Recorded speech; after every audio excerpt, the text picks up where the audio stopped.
So with the whole pandemic, how did that change? Did that change your company culture, or did that actually help you? Because now suddenly we were like, everybody was remote, right? And virtual. How did that impact the way you work together?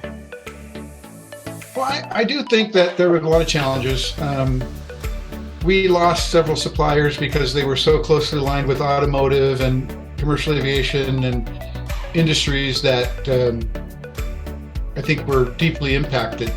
And we didn't lose them because they hired another rep. They just fired all their reps across the country.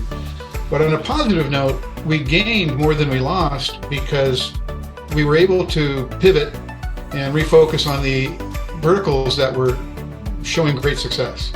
So I think that's the characteristic of a very close collaborative team.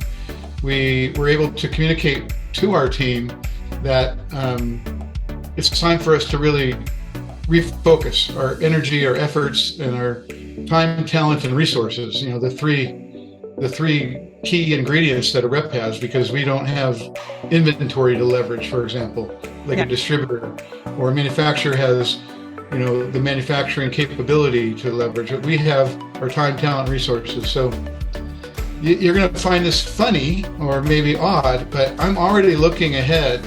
And we have our staff meeting coming up on Monday.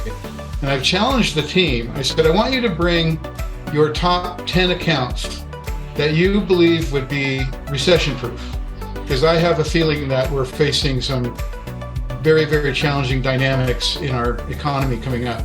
So I said, look for technologies, look for products, look for industries that are elastic and can maybe even benefit from a recession slowdown.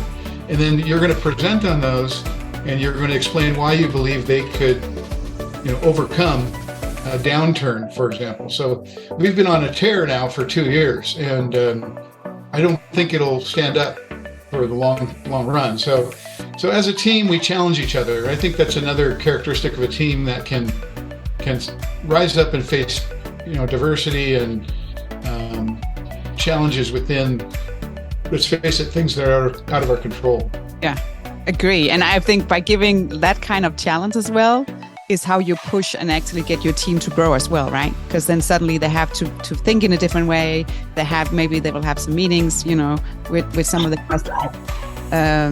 So it just, I love it. I think it's always that. It's also how I grow. You know, you have to get out on a little bit of rocky water to see how it is. And then it's sometimes it's also the dialogue that you have when you present, right? That actually then suddenly you're like you get it.